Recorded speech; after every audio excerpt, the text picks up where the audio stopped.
English teacher, which was a coach and a good friend of mine, gave me the responsibility of greeting all the new girls that came to our school. So I was obligated to do that. So we met, and undoubtedly we hit it all pretty good. It wasn't long till we had our first date, but we met in high school. So I was looking at their annual, checking out all the boys. And I liked dark-headed boys. Never thought I'd end up with a blonde head. Everybody kept talking about Eddie Millsap. He went by Eddie rather than Edward. And I thought, well, who is that? But when I met him, he had a really good personality, and we hit it off, and we've been hitting it off now for about 58 years.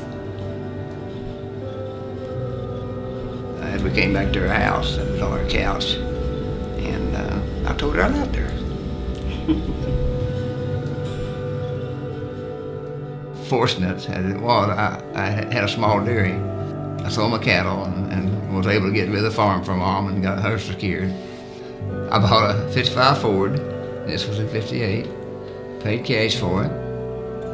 We traveled for a year, so undoubtedly I ended up with more out of them cows than I thought I did. So we thoroughly enjoyed traveling up through the years, and couldn't afford it then and can't afford it now, but I'd highly recommend that for young couples to make sure they spend time with their kids alone, away from, we didn't have this problem, but away from handheld devices, and get back to where we can communicate with each other one-on-one. We had lots of fun times on our trips.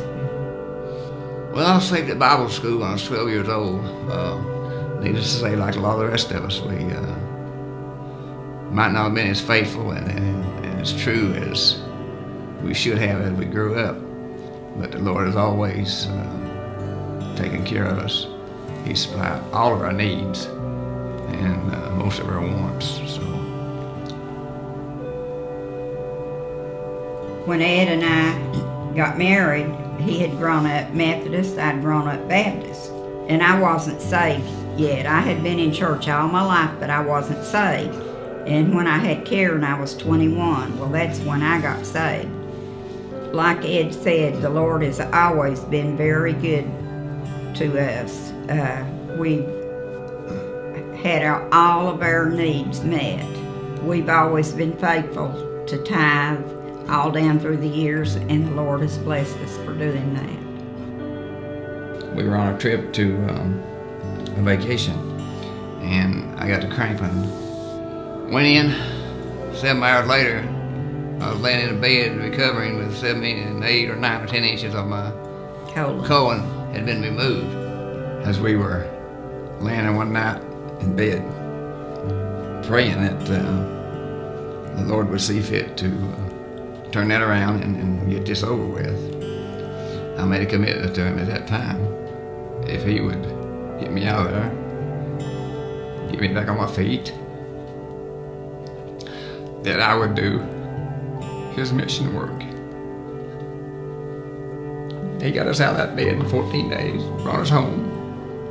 He's in control, and whatever happens will be his will. We was taught from the very beginning that from Genesis 1:1 to Revelation,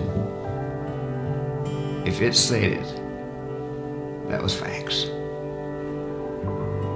We get too hung up on how to deliver the message instead of just delivering the message and let the Lord take over.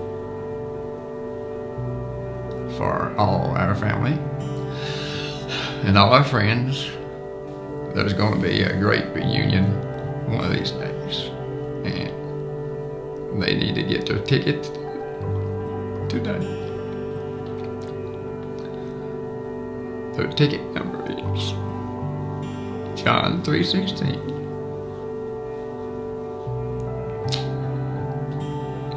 and Romans 10:8.